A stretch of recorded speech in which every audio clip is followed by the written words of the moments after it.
And this is Do You Believe? Welcome everybody on the Paranormal T Network. And this is my lovely co-host, Yay. Donna Raymond. We have a great guest tonight. Her name is Constance Briggs. And she has written a book called The Unseen World. Yay. And so everybody, would you please welcome Constance. Hi Constance, welcome to the show. I'm our clapping Yeah. Welcome. Thank you for joining us tonight. Can you see her? I can. So would you tell us a little bit about your book, please, and why you've written it? Yes. My book, The Encyclopedia of the Unseen World, was written. Basically, I started it because I have had so many interesting experiences throughout my life that I felt there were more than likely many other people who may have been experiencing things that I did. For example, I've had out-of-body experiences. I had a vision of a being of light. You know, I suffered through a haunting. I've had my dad reach out to me from the other side, and there were so many things that happened. I just wanted to give people some sort of way of looking up subjects that they possibly may have had some experience in but didn't have answers to. So the encyclopedia is in, A to Z order so that they could go in and they could look up, ghosts and out-of-body experiences, like I said, to find answers. So basically it's a book filled with research of these types of experiences for people to sort of jumpstart their own research and also to find answers. So so the book, you did a lot of research for the A to Z, let's say, but you also had your own experiences. That's what prompted the book, yes. Awesome. So do you want to speak? Let's talk about some of your own experiences that you had. I heard you say something about being of light. What is that? Yeah. Being of light is the term that I have given this person when I was, way back when I was 14. Okay, teen years. Sorry? I said, no, teen years, yay. Yeah. I had an experience where I wasn't well, and I had a vision. I was nearly unconscious, and I was in a very sad state. And I remember seeing what looked like a cloud of smoke or a rolling cloud, just appeared and was rolling there in front of me. And eventually it dissipated. And when it opened up and dissipated, but as it was opening, I saw the figure of a person standing there. This person, when I describe this, it sounds like your typical vision of an angel or a being of light. He stood there, he had a long gown on. It was white. It had a high collar, and I can still see his face to this day. Now, at that time, I didn't study. I hadn't studied about angels. I hadn't studied about spirit guides. But that person was reaching out to me, and he was beckoning me to come. I didn't move towards him. I didn't, get up. I was just amazed at what I was seeing, and he looked very, very concerned. Eventually, someone entered the room, and he disappeared. Through the years, I wondered who it was. This spiritual journey that I've been on has been, 30 years in the making, and I'll get into all of that. But through the years, I've often, as I've studied about angels and spirit guides and even ETs, I had often wondered who he was.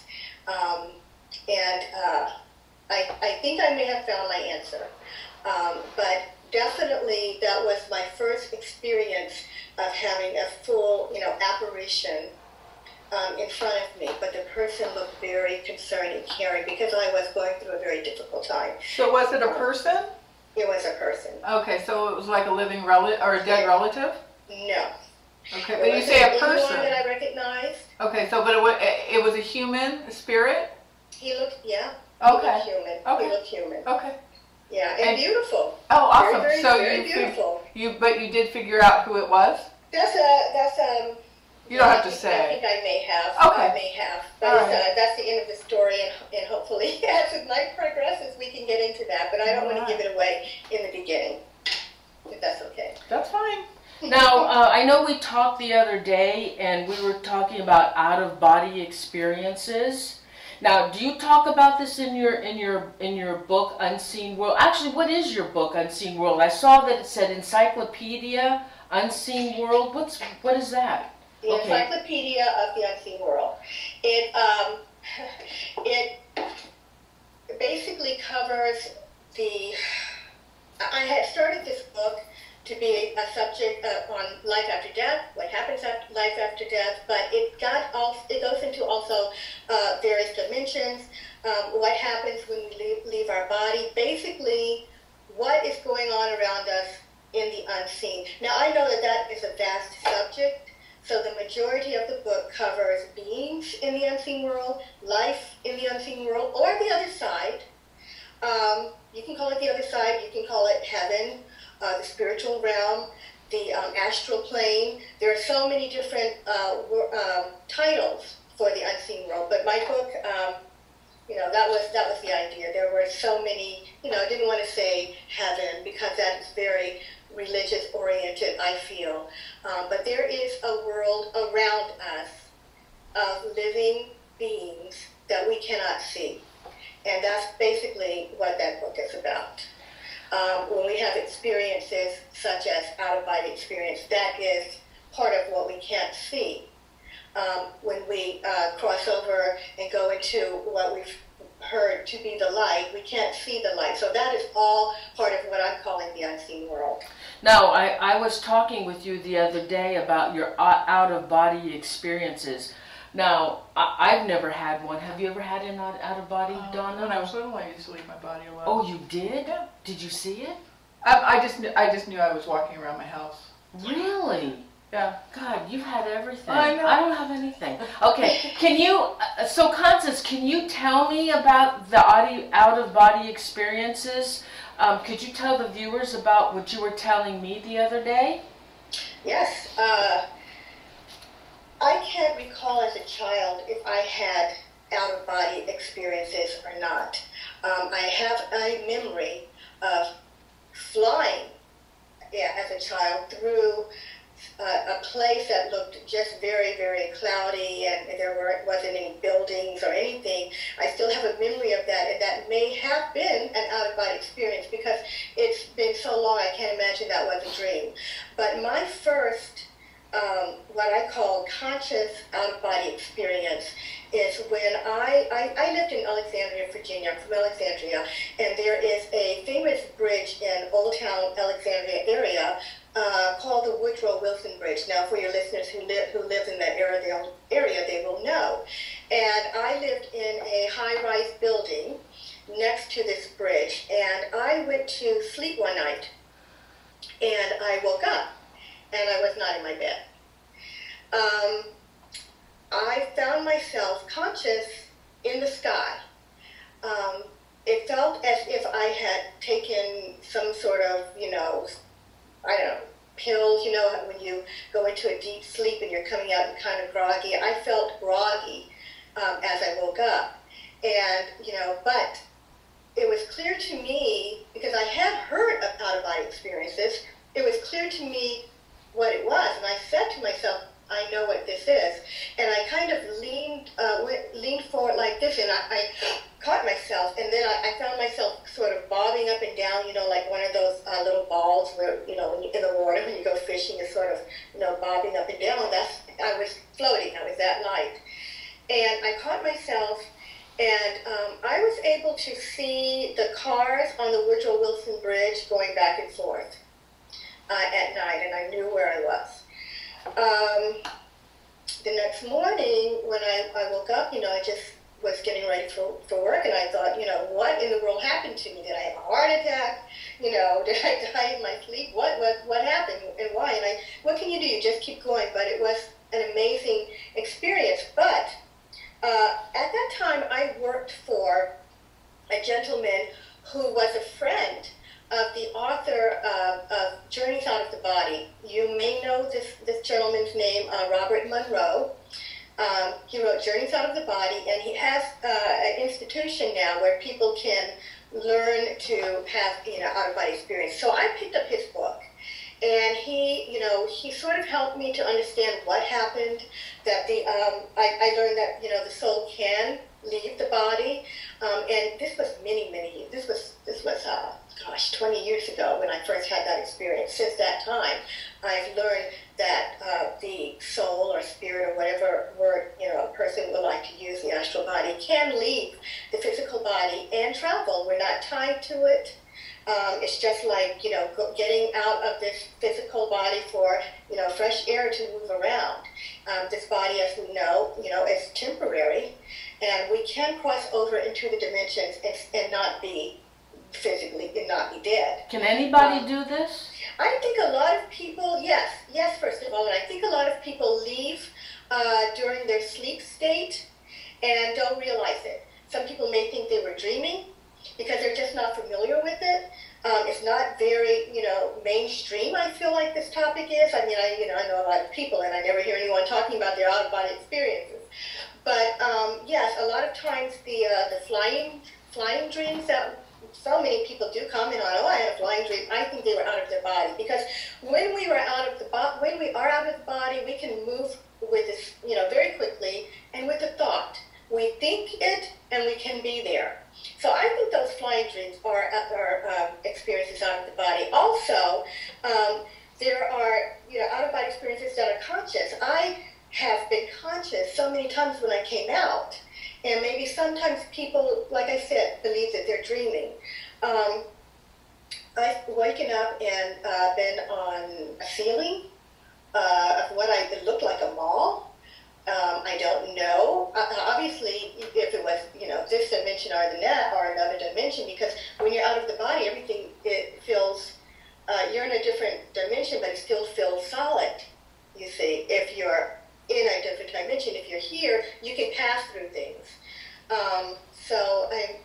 You can pass through walls. I'm waking up in a person's house, and I try to, see if they could see me. One of my most interesting ones is one day I had gone to take a nap, and I had five times I left my body, and that was the first time I experienced the tunnels. I realized that traveling, I was going into a tunnel and then coming out.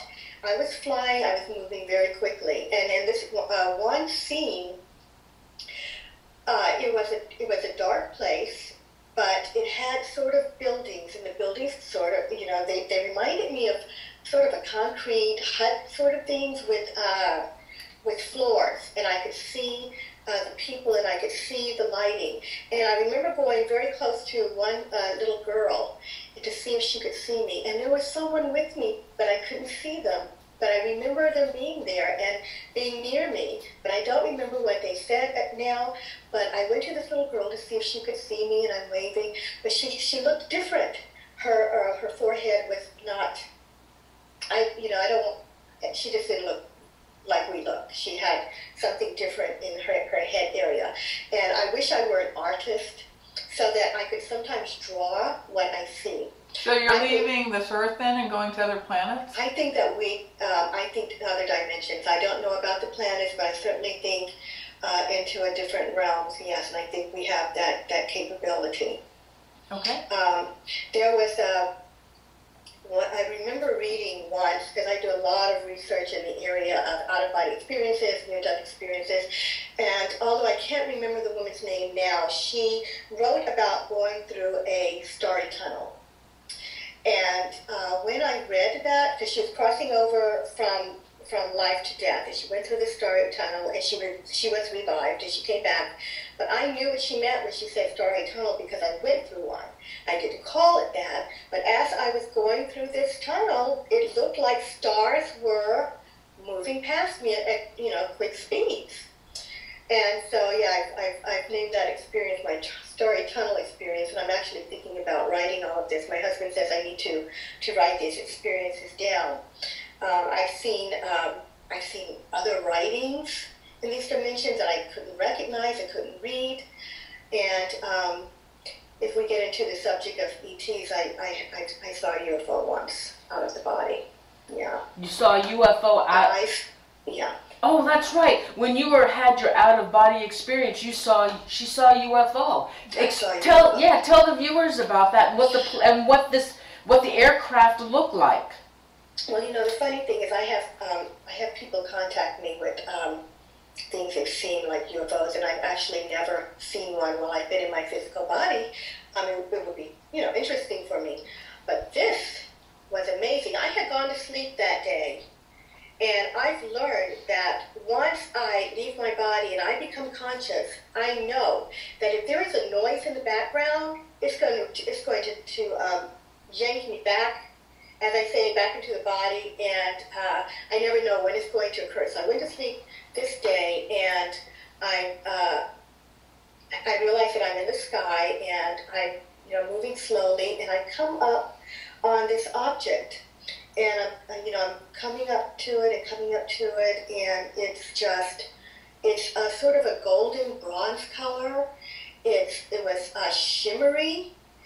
It was beautiful. Nothing like the cheesy pictures I've seen of UFOs, you know, that people have drawn. And I've been looking for it, and I haven't seen it. And sure enough, you know, I was about to enter it, and I believe I could, because I was out of the body. I believe I could have gone right through that wall, and the phone rang. It was my husband, and I thought I was yanked back, and I wanted to recreate that somehow, return to it, but I never did, and I'm very disappointed that I had to leave it. That's been my only experience with the UFO, but I tell you, it was really beautiful to look at, not intimidating. But did you see any aliens? Nope. She was just getting up to it, and then no phone. Right. And, it's just now that I'm really sharing that story. I'm more comfortable sharing it now than before, because I've had friends contact me and say, you know, I saw a UFO. What was that, Constance? What is it? So the UFOs that you see people, pictures of UFOs that you see people post on the websites and you've seen in the newspaper, it didn't look like any of those? It was round. It was round. But it was gold. It was golden, copper, sort of, and very shimmery, very, very pretty. Yeah, nothing like what I've seen pictures of. Now, of course, that's not to say those others are not real. This may have just been something different. You know, obviously it was something different. I believe there are other, UFOs out there, and I've had very credible people contact me with their experiences. So, but this one was just different. And I don't know if I was seeing this because I was out of the body and it was, cloaked or ethereal? Because I've heard there are ethereal ships, ethereal beings about that we can't see at all. Was it because it was ethereal and I was out of the body that I could see it? Or was it there? Oh, that's right. They could be here and we're not seeing it. Right. Yeah. Oh, that's right.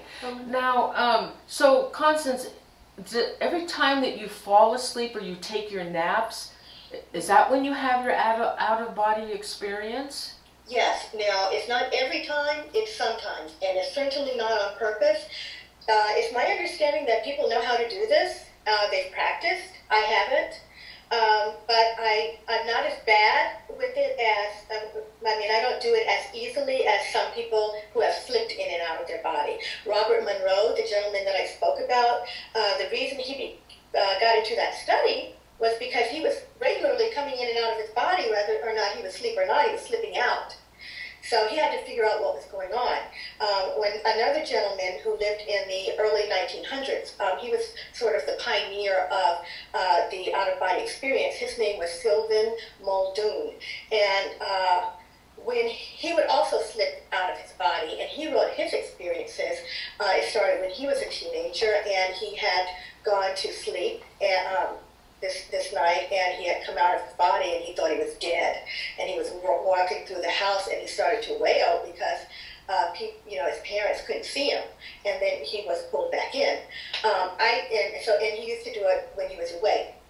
I don't do it when I'm awake, only when I'm sleeping, and it's more easy when I'm in a very, very deep sleep, which I hear that's very common with out-of-body experiences. The tireder you are, the easier it is to come out. I remember being pregnant and worried about what would happen if I had an out-of-body experience while I'm pregnant. Will it, affect the pregnancy, or would it hurt the baby? Well, sure enough, one day I was sitting downstairs in a chair, and when you're pregnant, you're just really tired all the time. So I went to fall asleep, and sure enough, I came out, and I was moving about the house, and then I came back in, and and the baby was fine. So were you ever? That taught me that didn't bother the kids at all when you're pregnant. So not to worry about that. Were you ever worried about not coming back? No. No, you never had that. Noreen, I've done it so often. It just hasn't been a problem. It's not scary even to be out of the body. It feels normal. Okay, let me ask you, when you have had these out-of-body experiences, have you ever seen any of your dead relatives? No. Really? I wish. But I can tell you this. My sister passed, she was younger than me, she passed almost 6 years ago. And I saw her in a dream. And when I saw her, I was sort of walking and she waved me down, but I didn't feel conscious. I didn't feel conscious in the dream. I felt as if it were a dream, but later I was wondering if I was out of the body and I wasn't remembering it correctly. I don't know. That's the only time I've, come across anyone. And I feel like she approached me in my dream. I don't feel like I was out. So I haven't seen any of my dead relatives. But I will say that in my research, other people who have had out-of-body experiences never reported seeing their dead relatives. It was when they had the near-death experiences that they reported seeing the dead relatives. So why do you think that is? I think, I believe that there is an area, a dimension, that we go to when we pass on, and that there are many dimensions, but that is the one that we may be allowed in after we cross over. The unseen world is vast, and there are different levels. That's why it was very difficult to narrow this book down, because there are different levels in different places where people are living and existing, but this one place, when you cross over for death, there is a tunnel or some people see a bridge, that you go across and you go through that leads to that place. And once you get there, there's only, you're very limited as to how far you can go, I've noticed. From the research, people who have come back, where some of the information, sometimes they feel was taken from them, and there's only one level that they are allowed to enter if they're going to come back to this earth, so that they, I guess, don't come back to report it. But no, when you're out of the body, I have not yet heard one person say I ran into my dead relatives in out-of-body experience. Why do you think that is, Dee? I have no idea. I don't know much about, the only out-of-body I just remember as a kid, but I haven't really gone into that area, so I don't know. So where do you get your research? What do you do for your research? I honestly, I speak with people, do reading the experiences of people that are out there, and I try to do cross references on the information that I get, so that we can see if people are having the same kind of experience, what's different. So it's just it's a cross between speaking with people and doing the actual reading of the books. And so you've had to read a multitude of books? I've had to read a multitude of books, and also, my own experience, I, can sort of, because I have them, I can understand better, and I've had to do the research, so I understand what's going on with me, and also my son, Keon, who, before he knew anything about out-of-body experiences, was reporting out-of-body experiences to me when he was about 5 years old. Oh, yeah. Yeah, he would say, Mom, you came in the room, and he told me, Mom, I came into the room, and, I could hear you, and I was like, at the ceiling, I was getting ready to go out again, because, Mom, I go around the neighborhood, and I was trying to come back in, and you were calling me, I was trying to get back down, and I was having a hard time getting in. Wow. Yeah. So your son was doing this, and you do it as well. Any other family members have the same? My daughter has not reported out-of-body experiences. I think she's a little disappointed that she hasn't had them, but she sees people. So she sees people? She sees people. That's a whole other issue I'm trying to deal with her. She will not go anywhere in the house alone, and she's 10, because she says she sees people. She sees, be it if they're angels or, relatives. Now, how do you know they're angels? I don't know. That's what I told her. I don't know who they are. I haven't seen them. The worst that I've seen is a shadow, and my son used to see the shadows all the time. But she, I don't know. But she sees real. People look like real to her. They look real to her, not just shadows. Right. Does she give you a description of these people? Yeah. She says, Mom, I just see them really fast. I see them, really fast. Like, I'll see the face of a person, and they were, light skinned with dark eyes, and they were looking at me. And then one time she said, Mom, did you send the Archangel Michael to my bedroom? And I said, why do you ask? And she said, because I think he was there. There was someone in there that looked just like Dad, and she knew Dad was asleep, in there looking at me. And can you please tell Michael not to do that? Because she's heard me talk about the angels. And that's what I basically told her, that we have protectors and guardians around. We haven't had any experiences with hauntings. Or the only paranormal activity that we've had in this house is basically, we believe it's my dad, who,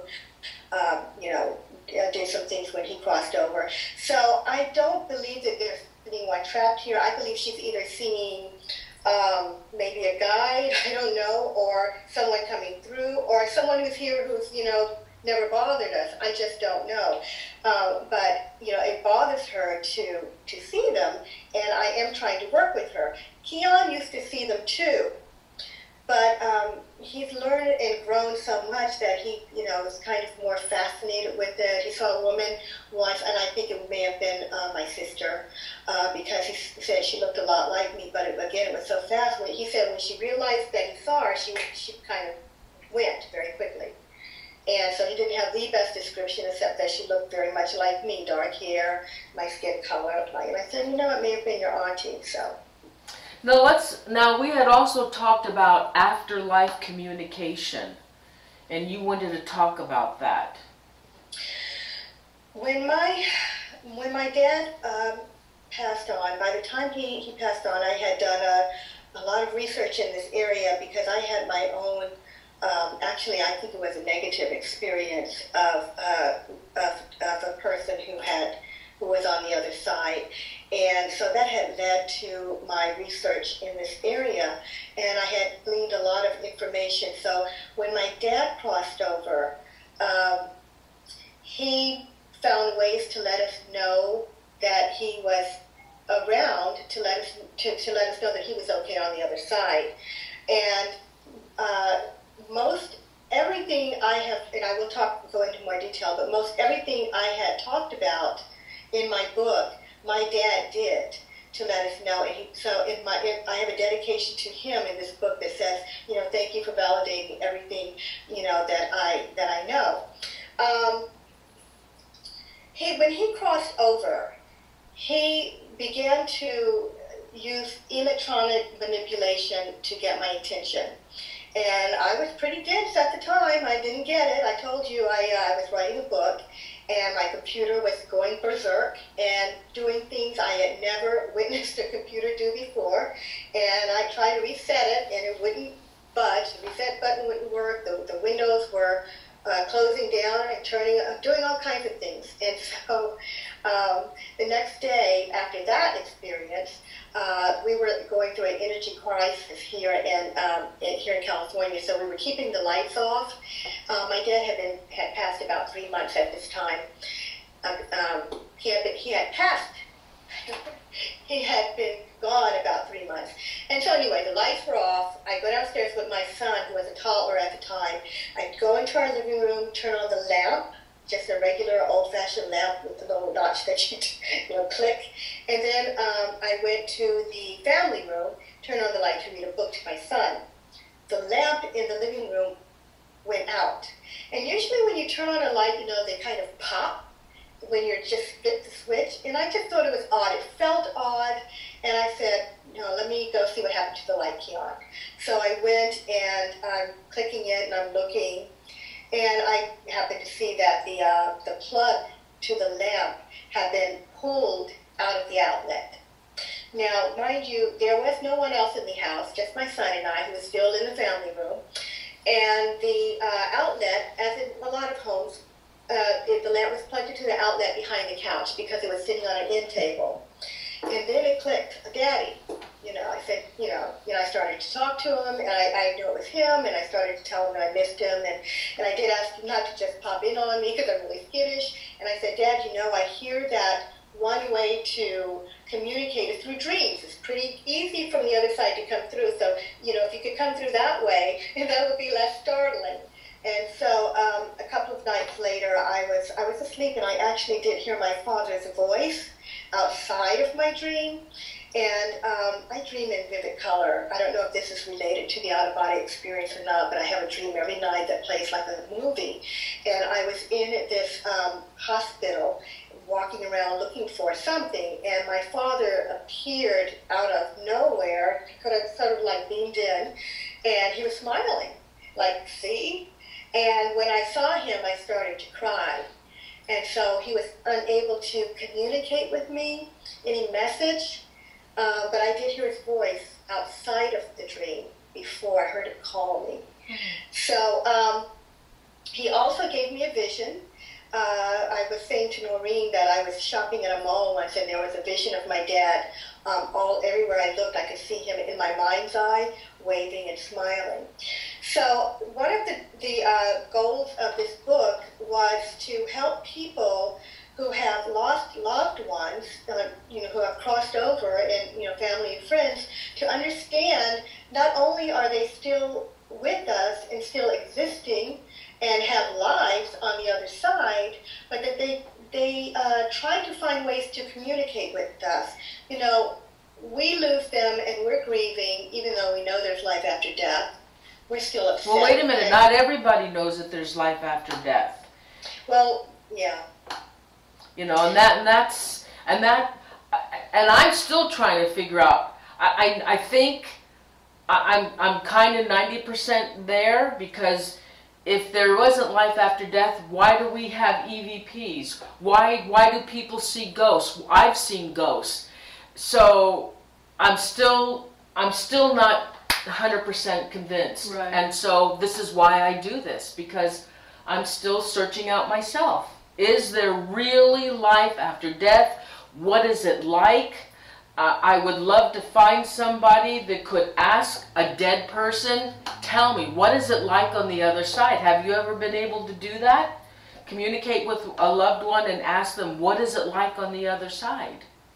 Noreen, from my understanding and from my research, I don't believe they're allowed to give away a lot of information.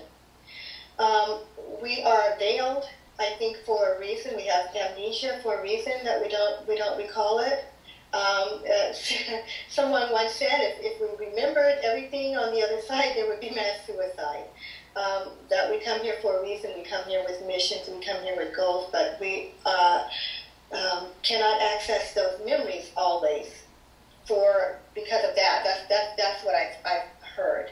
I understand that people have come back you know, I have to get back to this subject, but I will say that people have come back. For example, my daughter, one of her teachers had told a story of her dad who crossed over, and she was terribly upset, of course, that her dad had passed on, and she was grieving heavily. She said that she was walking through the school one day, and her father, she came around the corner, and her father was standing there. After she recovered from the shock, he told her, "I'm fine. You don't, stop grieving," or I don't know like that, the exact words, but I'm fine where I am, I'm good. You stop grieving. You don't have to, because, I'm good. I don't remember the exact wording, but that was the message. And he appeared 2 more times to her at her house. And she told me, she said, "Constance, if you had asked me before this experience, did I believe in this stuff, I would have said, nah." So, I want people to know that the loved ones on the other side are trying to communicate. I don't know the science or the technology as to how they go about doing it, but they use many methods to get our attention. And they can still see us, and they can still hear us. So even though they're grieving, it's a little easier for them, I think, than for us, because we can't call them up and go out to lunch or have dinner or something. So let me ask you: do you think that the spirits that are here on Earth, do you believe that they are earthbound, or that they can come and go as they please? I believe both. I believe that they can come and go as they please, because I have always gotten the sense that my dad was happy. And my daughter's teacher's father said he was happy. I don't believe they would be happy if they are earthbound. And there's been many other experiences where the loved ones came in through a dream, or they came in through an apparition. They said, we're fine, it's great over here. You don't have to worry, we're doing well. And on the other hand, there are people who have had negative experiences with those who I believe really aren't attached to something here and haven't moved on yet. They haven't crossed over. They haven't gone into the light for whatever reason, because they have unfinished business. Well, see, that kind of worries me, because if there are spirits that are here that are earthbound and they can't move into the light, who's going to find these spirits that need help? How do they search for help? Because not everybody can see these poor souls. See, I think that they have a choice. They can move into the light. Whenever anyone dies, opening appears for you to go through. They choose to not go. They turn away. But it's not forever. They have help from the other side to come and retrieve them. Whether or not they go, I don't know. So do you think? Not lost forever. So do you think then, if somebody is earthbound, they were given the opportunity to move to the other side and they didn't want to do it? Yes. But do you think that maybe I know there's no time on the other side, but maybe just for sake of saying, maybe in a week or so they'll be given the light again and the opportunity to move over? Are they constantly after these people to get them to move over? Do they try to help them? Yes. I believe so. There was one experience that I read about years and years ago, and I sure wish I had kept this literature. A lady had relayed that she was able to communicate with people on the other side, and she was saying that this one mom that had passed on was still around because she was watching her family, and they were upset, and she just wanted to be close to them. And she said, that she knew she had to go, that they were calling her. She knew she had to go, but she just wanted to stick around a little longer. Do you think that, I was just thinking of this the other day, that if you're dying, and you're going to die, and, maybe you have a week or so to live, that you tell your family, look, don't grieve for me. No, we just heard what was that? It sounded like something shut. Yeah, we just heard a noise. Nobody's here but Don and I. God, okay. So don't grieve for me, please, because I'm afraid that by their grieving, because you know my kids aren't going to want me to go.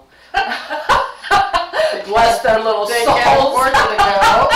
They won't want me to go, so I'm thinking about telling them, please, don't grieve for me. I'll be okay, you know, because I don't want to be earthbound. I don't want to be stuck here. I don't think that it traps you here. I've heard this before. I don't think that you're trapped because people are grieving. I believe you stay because they're grieving, and then you move on if you're choosing. When my dad went, you know, I certainly was wondering if he was at his funeral, because, you know, I've come across experiences where people had stuck around for the funeral and, you know, and then moved on. A lot of times they're sitting right there. You're not stuck because people are grieving. It doesn't trap you like a prison. You choose to be near them, to try and comfort them as much as you can. Because you know what? They can communicate with us. They can communicate with us through telepathy. And since we are powerful spiritual beings, we have, you know, abilities over there that we don't hear. We can move, you know, from this place to the other, to different grieving relatives. There's some talk about being able to bilocate. I mean, you know, you can move around, and you know, you can implant thoughts into people's minds. You know, I'm okay. I mean, I hear my guide. They're able to communicate with us. Maybe you want to stick around to try and calm them down, but then, you know, move on. I think it's the most extreme cases, murders. I met one woman who was a psychic, who was a paramedic, where there was a man, the man had died, and the paramedics were called, and she went in, and she could hear him. He was still there. And he realized she could hear him somehow, and he was trying to tell her where this will was. He had hid in a book, read book in the library, and she's, you know, having to tell the widow, I can hear your husband, you know, he wants you to know this. He wasn't trapped there. He was just trying to relay this information so that his wife would know where it was, and then he could move on. There are some people who are worried about crossing over because they did horrendous things here too, and they don't go in because they're scared there may be a punishment.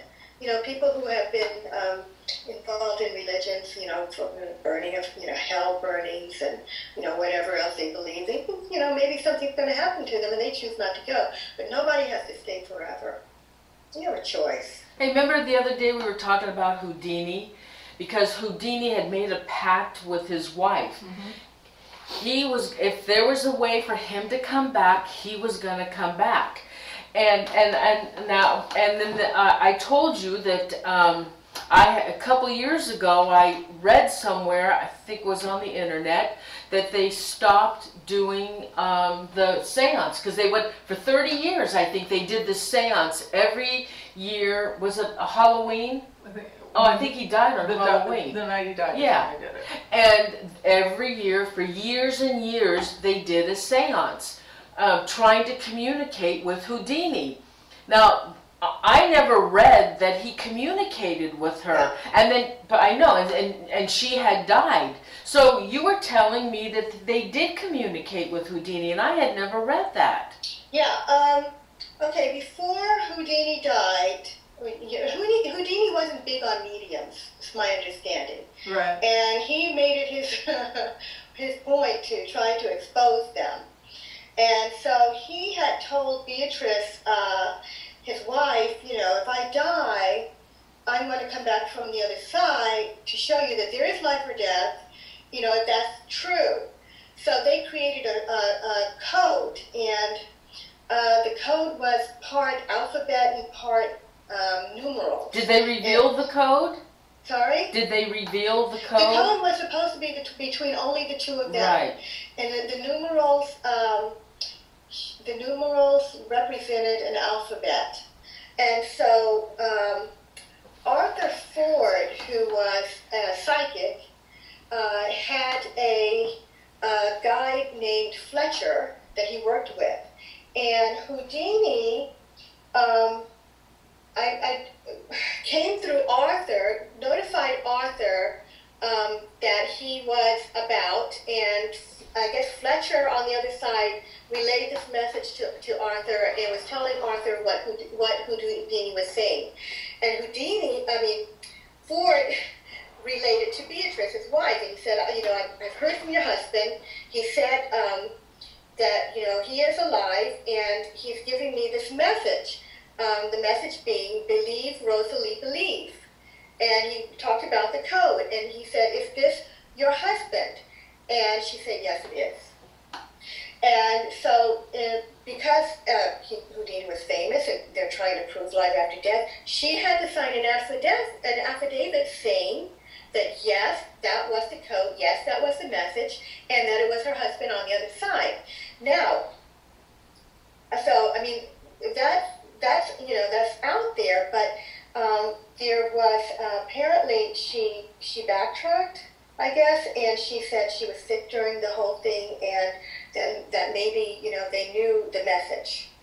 And so after that, they continued to try to reach Houdini again, and eventually Beatrice gave up and said, this is long enough to wait for any man. So after signing the affidavit, she backtracked. Huh. Interesting. Now, did she backtrack because she was pressured? Because she says, oh, well, maybe they did know the code, but or the message. But that didn't make much sense. That doesn't make sense to me. I don't know why she did that.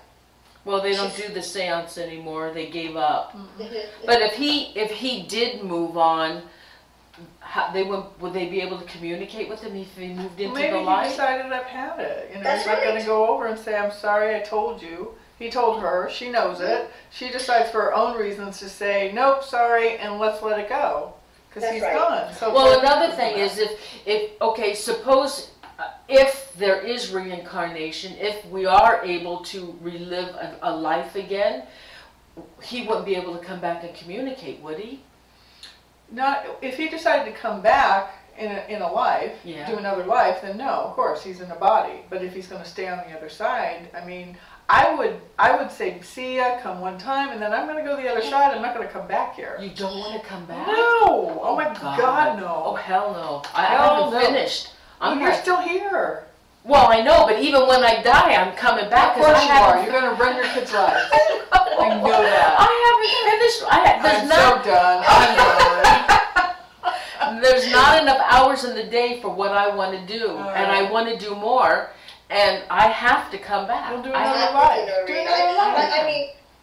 I don't really want to come back to planet Earth, to be honest. I'm hoping that I can continue my work over there. I think some people check out because they really have work to do over there. This is only a stepping stone in our real life. Our real life of the soul is a life and a journey, and this is just a stopover. So I'd rather go back and continue my work. I'm really hoping to do that, to continue researching, learning, and growing there. I really don't want to come back, unless we're living in, the Star Trek age, and I can travel around on a ship and visit, the world. That I would look forward to. But, I think that as far as coming and going, I have two experiences here. I have my father on the one hand, who I remember saying, it became his MO after he was turning lights on and off in my house and turning, the stereo on and doing, all kinds of things to let us know he was here. He sort of tapered off. And he started changing my digital clock on my VCR for years. And I would be nursing my daughter, and I'd look up and the time changed. Or, something else, and it would just drive my husband crazy, because apparently it's not very easy to change the time back once you change it on the VCR. And so he's like, can you ask your dad to change it back? So, I don't know, a few months went by, and I said, Dad, I haven't heard from you. You haven't changed the time on the clock. And sure enough, he came and he changed it. Well, when my sister was going, I'm on the West Coast, I'm in, San Diego, and my sister was in North Carolina, and when she was going, he changed my clock to 3 hours ahead to her time, and then as she was passing, the numbers were changing continuously until she went, and then they stopped, and it was changed back to my to San Diego time. Wow. So I have experience of him being around, whereas my sister, as far as I know, she hasn't been. And I have often brought this up, to my husband or whoever, and I've said, I don't know. Her friends will email me saying, have you heard from Karen? I'm like, no. And I really think either she's on the East Coast with her daughter going in, and because she left a 12-year-old behind, and that was very sad. Mm-hmm. But either that or she's just like, I'm done. What's the point? Maybe she's just too busy on the other side. Right. And she knows we're all coming anyway. So. Now, the other day when we were talking, you said you wanted to touch a little bit on ETs, and you said we are not alone. So you want to talk about that? I do, but I did want to get into a little bit of the ADCs, if I can, before. Into the Is what? that doable? The after-death communication and what to look for? Oh, yes, yeah. Okay, all right. In my book, I outlined it for people because they may be having interesting experiences in their home and not able to understand what they are. Or, if you've lost a loved one, make sure that you keep your lines open, your mind open to the possibility that they may just want to touch base after they go and say I'm okay. It could be a week, it could be 3 months, 6 months. You just never know. But apparently they do check in on their loved ones to see if we're okay and how we're doing. They may use auditory communication, which is actually being able to hear a voice. When my sister was going, and after she went, actually, I think when my sister was in bed and she was going, I think she was moving about because my mother heard her call twice, and her girlfriend, her best friend, said she heard her. And so you may be able to hear them. I heard my dad, as I said before. So that's one way. Visual communication. They could give a vision, like I saw it in my mind's eye. It's not literal in front of you, but it's sort of like it looks like an imagining, but it's not you. It's them giving you a picture of themselves, and it's hard to explain unless you experience it. So keep yourselves open to something like that.